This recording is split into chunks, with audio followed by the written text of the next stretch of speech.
బాగుందని చెప్తున్నారు మా వారు సర్టిఫికేట్. వాసన అయితే గుమగుమలాడిపోతుంది. ఆల్రెడీ ఉప్పు చక్కగా పట్టే ఉంటుంది.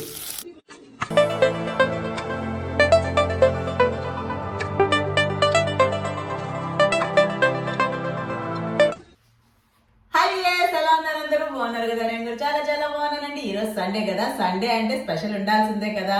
సరే, మా ఇంట్లో ఏ స్పెషల్ అంటే ఈరోజు రొయ్యల బిర్యానీ. అది రైస్ కుక్కర్ లో చేస్తున్నానండి. ప్రెషర్ కుక్కర్ కాదు, రైస్ కుక్కర్ లో చేస్తున్నాను. ఈజీ మెథడే కదా, ఎత్తుక్కుంటా ఉంటాం ఎప్పుడు చూసినా గానీ. నేను ఆల్రెడీ రొయ్యల్ని క్లీన్ చేసేసిన తర్వాత పసుపు, ఉప్పు, కరివేపాకు వేసి బాండల్లో పెడితే నీరంతా వచ్చేస్తుంది కదా, అలా నీరు తీసేస్తున్నాయి అనమాట.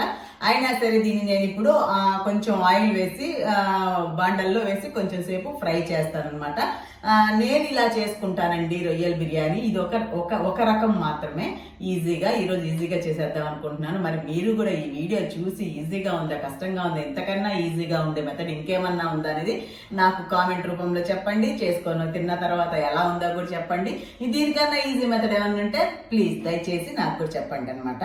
తర్వాత ఏంటంటే ఇప్పుడు నేను స్టార్ట్ చేస్తున్నాను. దీన్ని ఫస్ట్ కడాయి పెట్టేసేసి కొంచెం ఆయిల్ వేసేసి అప్పుడు వేయించిన తర్వాత మిగతా ప్రాసెస్ అనమాట. రొయ్యల బిర్యానీ అంటూ ఉంటాం, కానీ అది ఎంత బాగా వస్తుందో అనేది చేసిన తర్వాత కానీ తెలియదండి. ఇదండి కడాయి తీసుకున్నాను. ఒక 2 స్పూన్లు ఆయిల్ వేస్తున్నానండి. ఆయిల్ వేసేసి దీంట్లో ఇవి 1 కేజీ రొయ్యలండి. 1 కేజీ రొయ్యలు నేను 1/2 కేజీ మాత్రమే చేస్తున్నాను. మాకు ఎక్కువ క్వాంటిటీ వద్దు. సో 1/2 కేజీ రొయ్యలు అంటే 1 కేజీ రొయ్యలు ఉలవంగా వచ్చిన పప్పులో నేను సగం పప్పు తీసుకున్నానండి. ఇది కొంచెం వేయిస్తానమాట. వేయించని అవసరం లేదు అని కూడా అంటూ ఉంటారు, కానీ నాకేంటంటే కొంచెం సాటిస్ఫై అనమాట. ఇంకేమన్నా వీటి వాసన వస్తాదేమో అన్న దాంతో నేను కొంచెం వేయిస్తున్నానండి.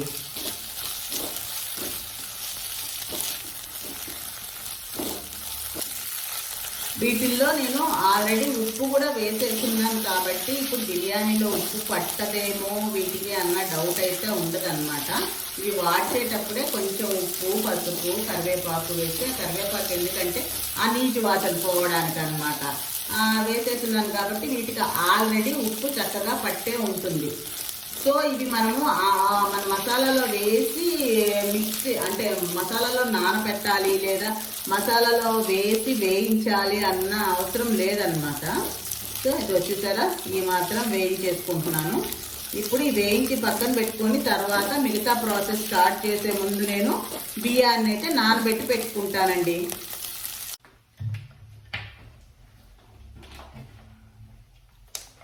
నేను బాస్మతి బియ్యం తీసుకుంటున్నాను. ఈ గ్లాస్ తీసుకుంటున్నానండి. ఈ గ్లాస్తో 1 గ్లాస్ చేస్తున్నాను. సో ఇద్దండి 1 గ్లాస్ బియ్యం. ఈ కడిగి ఫస్ట్ పక్కన పెట్టేసుకుంటా. ఆ తర్వాత మసాలాలు వేయించేది ఆ ప్రాసెస్ అంతా అనమాట. ఫస్ట్ దీన్ని కడుక్కొచ్చేస్తా. దీనికి ముందు నీళ్లు పోసేసి 2 గ్లాసుల నీళ్లు 2 గ్లాసుల నీళ్లు పోసేసి ఓ పక్కన పెట్టేసుకుంటానండి. నానబెట్టేస్తాను. ఇప్పుడు గసగసాలు కొంచెం గసగసాలు, కొంచెం ధనియాలు, కొంచెం ఈ మాత్రం ఎండు కొబ్బరి తీసుకొని దీన్ని చక్కగా పేస్ట్ లాగా చేయాలండి.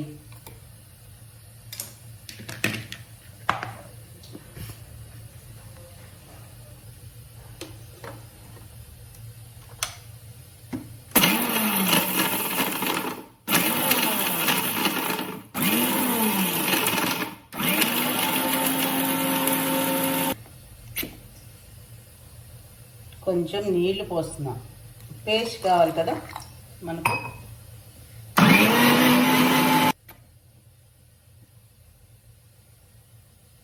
చూడండి పేస్ట్ అయిపోయింది కదా చక్కగా. ఈ పేస్ట్ ఇప్పుడు పక్కన పెట్టుకోవాలి. మిగతా ప్రాసెస్ స్టార్ట్ చేస్తాం. వేయించుకున్న ఇవి రొయ్యలు ఉన్నాయి కదా, అవి ఒక ప్లేట్లోకి తీసేసి ఇదే కడాయిలో కొంచెం ఆయిల్ వేస్తున్నాను. బిర్యానీ కాబట్టి బిర్యానీ ఆకు వేస్తున్నా.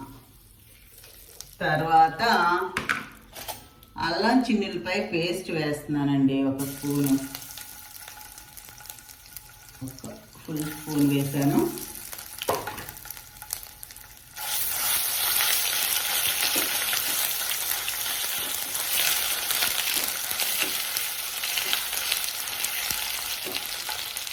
తర్వాత ఆనియన్ వేసుకోవాలి. కొంచెమే తీసుకుంటున్నాను, ఇవి తీసుకుంటున్నానండి. 2 ఆనియన్స్ తీసుకుంటున్నాను, చిన్నవి. పెద్దదైతే ఒకటి చాలు. అంటే మసాలా చాలా ఎక్కువగా కాకుండా లైట్గా ఉండేటట్టు అనమాట. మా ఇంట్లో కొంచెం ఘాటు తక్కువే తింటారండి, అందుకని నేను లైట్గానే ఉండేటట్టు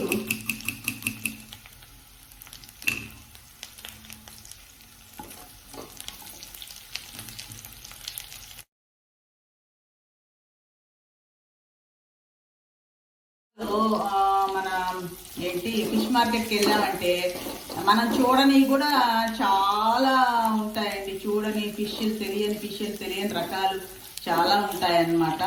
ఈసారి గోవాకి వెళ్ళినప్పుడు కంపల్సరీగా వెళ్ళాలి, ప్లాన్ ఉంది. వెళ్ళినప్పుడు కంపల్సరీగా ఫిష్ మార్కెట్కి వెళ్ళి మీకు చూపిస్తాను. జెల్ ఫిష్లని ఏంటేంటో చాలా వెరైటీస్ అయితే ఉంటాయి. అవన్నీ చూడటమే కానీ ఎప్పుడు ట్రై చేయలేదు. ఎందుకు వచ్చిన గొడవలే అనేసి ఇదండి. ఈ స్టేజ్లో ఉప్పు వేస్తున్నాను. కొంచెం ఉల్లిపాయ తొందరగా మగ్గుతుంది కదా.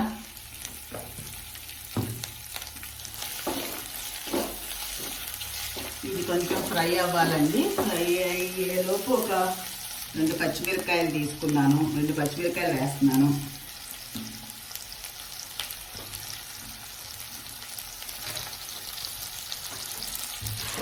ఇది కొంచెము నెయ్యి యాడ్ చేసుకుంటున్నానండి.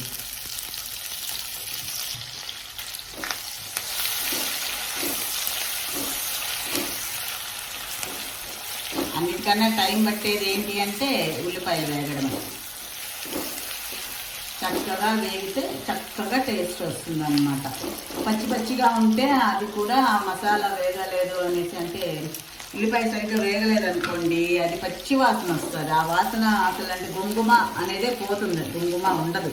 మనకేంటి బిర్యానీ మూత ఓపెన్ చేయగానే లేదంటే ప్లేట్లో వేయంగానే ఎలా ఉండాలి, గుంగుమ తినకముందే పొట్ట నిండిపోవాలన్నమాట. అలా ఉండాలి కదా. ఇదండి నేనే తయారు చేసుకుంటాను. అన్నీ వేసేసి చెక్క, మొగ్గ, యాలకులు, ఈ గరం మసాలా వేస్తున్నానండి. గరం మసాలా అంటే ఇదే, ఇంకా వేరే ఏమి వేయను. ఇది ఒక్కటి చాలు గుమగుమలాడటానికి.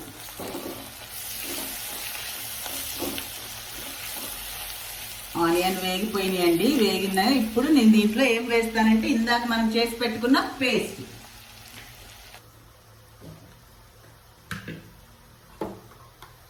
ఈ పేస్ట్ వేసేస్తానమాట.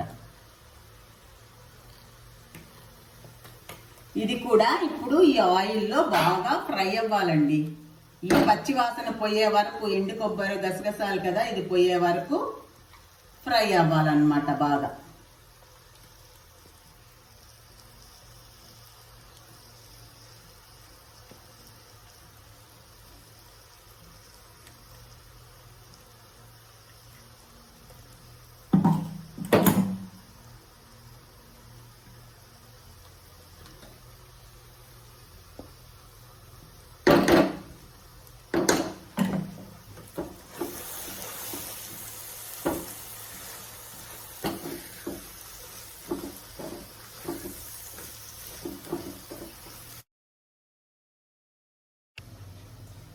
ఇది ఫ్రై అయ్యే లోపల నేను ఇది క్లీన్ చేసి పెట్టుకుంటానండి. పుదీనా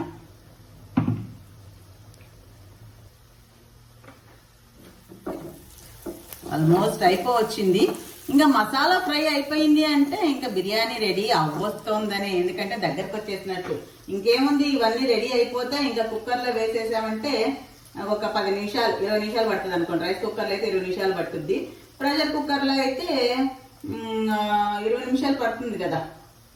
అయిపోయిందంటే వేడి వేడి బిర్యానీ రెడీ అయిపోతుంది. మనము అది అయిపోయే టైంకి రెడీగా ప్లేట్లన్నీ సిద్ధం చేసుకొని ఉండొచ్చు అన్నమాట. పుదీనా కొంచెం ఎక్కువ వేసుకుంటే ఆ ఫ్లేవర్ బాగుంటుందండి.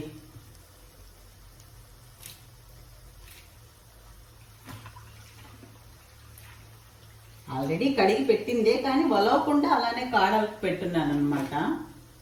సో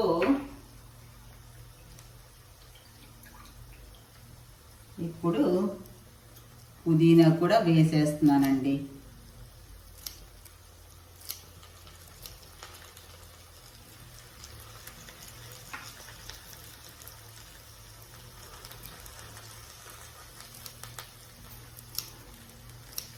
ఈరోజు మీ ఇంట్లో ఏమేమి స్పెషల్స్ చేస్తున్నారు? ఒక ఐటెం అయినా 2-3 ఐటమ్స్, కొంతమంది 2-3 ఐటమ్స్ చేస్తారండి. మా ఇంట్లో ఒక ఐటమ్ తగలడానికే, అది తినమని తినేదానికి, అది చేసింది అవగొట్టడానికే ఓరు దేవుడా, మా ఇంట్లో ఏమిటో అలాగా. తర్వాత పుదీనా వేసాము, మరి కొత్తిమీర కూడా వేయాలి కదా. ఇది ప్లాస్టిక్ గంటె కాదండి, సిలికాన్. మళ్ళీ చెప్తున్నాను, ఇది ఈ గంటె యూజ్ చేసినప్పుడు అంటే ఏ వీడియోలో చూసినా ప్రతి వాళ్ళకి డౌట్ వస్తుంది, ఆ ప్లాస్టిక్ గంటలు యూజ్ చేయొద్దు అంటారండి. ఇది ప్లాస్టిక్ కాదు, సిలికాన్ అన్నమాట. దీంతో నాట్ అట్ ఆల్ డేంజర్.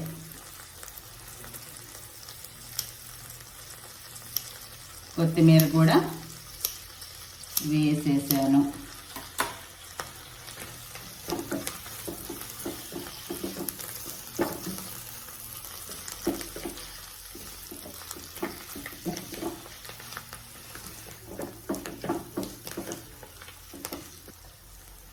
కొంచెమేనండి కారం పొడి, పెప్పర్ పౌడర్,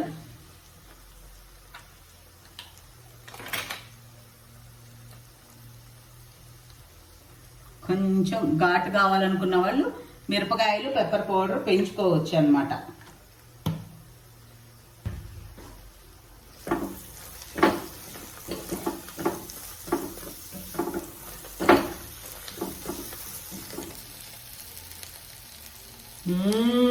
ఘుమఘుమలాడుతోంది. ఈ వాసన, ఘుమఘుమ వాసన వచ్చింది అంటే బిర్యానీ పక్కా అని అన్నమాట. ఇంకా తెలుసా, సూపర్ వాసన. ఇప్పుడు నానబెట్టి పెట్టుకున్నాను కదా, ఆ బియ్యాన్ని ఇలా వడకట్టేసేసి ఈ బియ్యం తీసి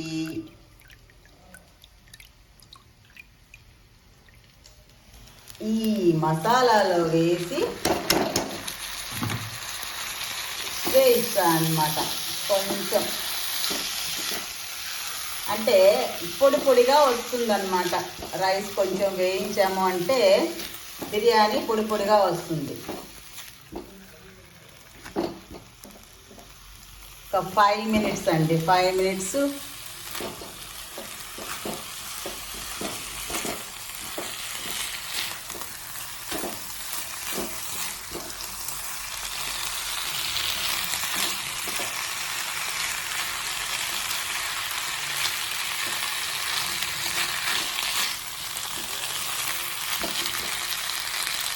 ఇప్పుడు నీళ్లు కూడా పోసేసుకుంటాం.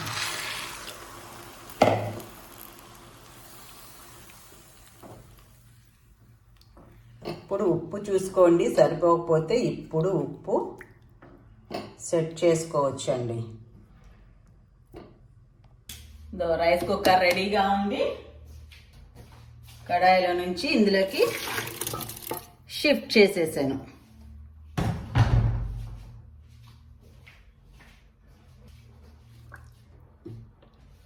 వేయించుకున్న రొయ్యలు వేసేసాను. మూత పెట్టేశాను, ఆన్ చేశాను. రైస్ కుక్కర్ ఆన్ చేసేసాను కదండి. ఇంకా ఒక 15 మినిట్స్కి మనకు రొయ్యల బిర్యానీ రెడీ అయిపోతుంది అనమాట. అంతలోపల మనం ప్లేట్లు గీట్లు అన్నీ శుభ్రం చేసుకొని నీళ్లు గీళ్ళు అన్నీ పెట్టేసేసుకొని రెడీగా ఉండొచ్చు అనమాట. అయిపోయింది.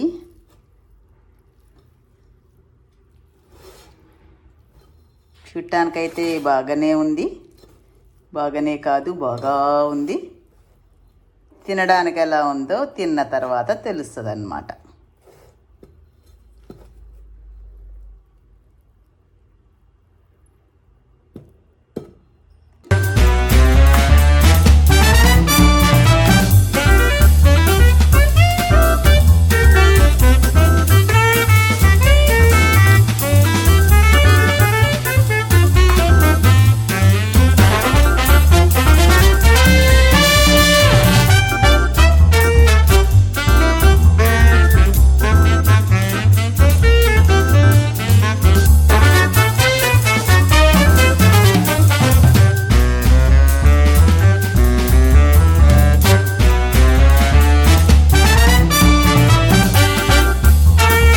రొయ్యల బిర్యానీ అయితే రెడీ అయిపోయిందండి. పొడి పొడిగా వచ్చింది. అన్నము చాలా బాగా వచ్చింది. రైస్ కుక్కర్లో 10 నిమిషాలు కాదు 15 నిమిషాలు పట్టిందిలేండి. అంటే ఒక గ్లాసే కాబట్టి వేసాము. వాసన అయితే గుమగుమలాడిపోతుంది. ఏపు ఎలా ఉంది? బాగుందని చెప్తున్నారు మా వారు. సర్టిఫికేట్ మా వారు చెప్పారంటే ఇంకా అది 100% అనమాట. ఇలాగనమాట. ఎంత ఈజీగా అనేది చూసారు కదా. ఫటాఫట్ చకాచక్ చేసేసుకోవచ్చు. రొయ్యల బిర్యానీ రెడీ.